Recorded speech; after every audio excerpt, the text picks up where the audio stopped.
बिहार की राजनीति में दो चर्चाएं सबसे ज्यादा इस वक्त हो रही हैं। पहली ये कि क्या जीतन राम मांझी अब खुलकर बीजेपी के साथ आ जाएंगे, और दूसरी चर्चा कुछ अलग तरह की है, चिराग पासवान को लेकर है कि क्या चिराग पासवान अब एनडीए में ना जाकर, बीजेपी के साथ ना जाकर महागठबंधन के साथ हो जाएंगे, नीतीश कुमार और तेजस्वी के साथ हो जाएंगे। तो इन खबरों में कितनी सच्चाई है, अंदर की बात क्या है, चिराग को लेकर जो खबरें चल रही हैं, जीतन राम मांझी को लेकर जो बोला जा रहा है, उनकी पार्टी को लेकर जो कुछ कहा जा रहा है, वो हम आपको खुलकर बताने वाले हैं और अंदर की बात निकालने वाले हैं। नमस्कार, मैं अर्पिता और आप देख रहे हैं पीओ भारत।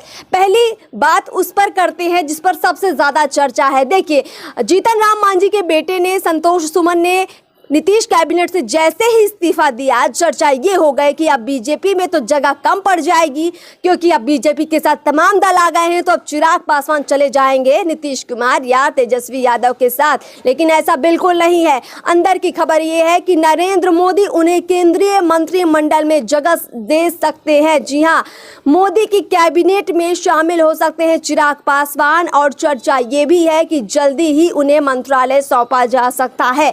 अब दूसरी बात यह है कि क्या जब चिराग पासवान को बीजेपी में मंत्री बनाया जाएगा, बीजेपी सरकार में मंत्री बनाया जाएगा, केंद्र में उनको एक जगह दी जाएगी, तो क्या उनके चाचा पशुपति पारस जो अभी केंद्रीय मंत्रिमंडल में है, उनके पास मंत्रालय है, क्या उनसे इस्तीफा ले लिया जाएगा, या वो भी चिराग पासवान के साथ ही केंद्रीय मंत्रिमंडल में बने रहेंगे, मोदी कैबिनेट में शामिल रहेंगे? इस पर नजर रहने वाली है, और इसको लेकर कहीं ना कहीं बीजेपी दो राहे पर होगी कि चाचा को साथ रखें या भतीजे को साथ लें, या दोनों को कैसे भी करके हम मिला दें ताकि हमारी जमीन बिहार में मजबूत हो जाए।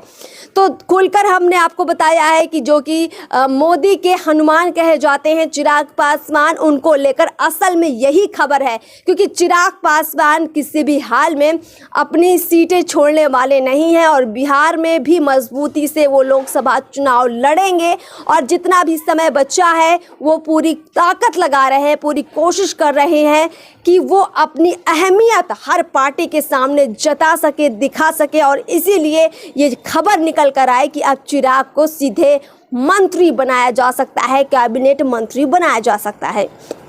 चलिए अब दूसरे खबर पर आते हैं। संतोष सुमन ने आखिर इस्तीफा क्यों दिया, तो हम आपको बताते हैं। दरअसल जीतन राम मांझी अपने बेटे संतोष सुमन में मुख्यमंत्री का चेहरा देखते हैं। उनका मानना है कि उनके बेटे में वो सभी खासियत है जो एक सीएम में होनी चाहिए। तेजस्वी यादव ही क्यों, उनके बेटे पर चर्चा क्यों नहीं होती कि उनको मुख्यमंत्री बनाया जाए? और कई बार जीतन राम मांझी इशारों में ये बातें कर चुके हैं कि उनके बेटे में भी वो सब काबिलियत है कि वो मुख्यमंत्री बन सकते हैं। तो जो इस तरह की बातें चल रही थी कि हम दबाव बनाया जा रहा है, यानी कि हिंदुस्तानी आवाम मोर्चा में दबाव बनाया जा रहा है कि वो जदयू के साथ विलय कर ले, जीतन राम मांझी की पार्टी की तरफ से जो ये बातें कही जा रही हैं, ये तो ऊपर की बातें हैं, लेकिन अंदर की बात हमने आपको बताई है कि सीएम का चेहरा देखते अपने बेटे में जीतन राम मांझी संतोष सुमन को कहीं ना कहीं मुख्यमंत्री बनाना चाहते हैं बिहार का। दूसरी बात कि जीतन राम मांझी बिहार की 40 लोकसभा सीटों में 5 सीटें अपने लिए चाहते हैं। वो चाहते हैं कि अगर नीतीश कुमार के साथ महागठबंधन में वो रहे तो उनको 5 लोकसभा सीटें दे, लेकिन नीतीश कुमार के साथ 7 अन्य विपक्षी दल है। तो क्या नीतीश कुमार के लिए ये आसान होगा? क्या राजद इसके लिए मानेगी कि 5 लोकसभा सीटें सिर्फ जीतन राम मांझी को सौंप दी जाए? इसीलिए ये सारी अनबन चल रही थी, और देखिए उसी अनबन का नतीजा ये इस्तीफा हुआ। अब चर्चा दूसरी ये कि क्या वो बीजेपी में शामिल हो सकते हैं।